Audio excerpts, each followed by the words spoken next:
আর পাঁচানি হুম একটা চেনের দাম কত পড়বো? 22 না 21। 22। বাইরেরটা বাইরেরটা হুম বাইরে কোন জায়গাটা? বাইরে সেন বেশিরভাগ সিঙ্গাপুরের পাবেন। সিঙ্গাপুরের দুবাই, দুবাই। এই সিঙ্গাপুরের দুবাই 75,000 টাকা পড়বে। 75,000 এত দাম? কত করে পড়ে বললো?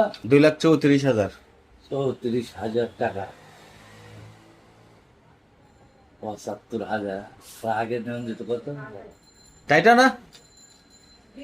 এটা কি ফিস 75,000 পড়বে? হুম। এটা জিজ্ঞেস করলাম, একটা আইডিয়া লইলাম। কথা বুঝছেন? ঠিক আছে।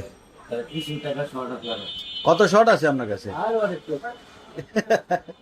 আপনার মাত্র 50। আচ্ছা ঠিক আছে।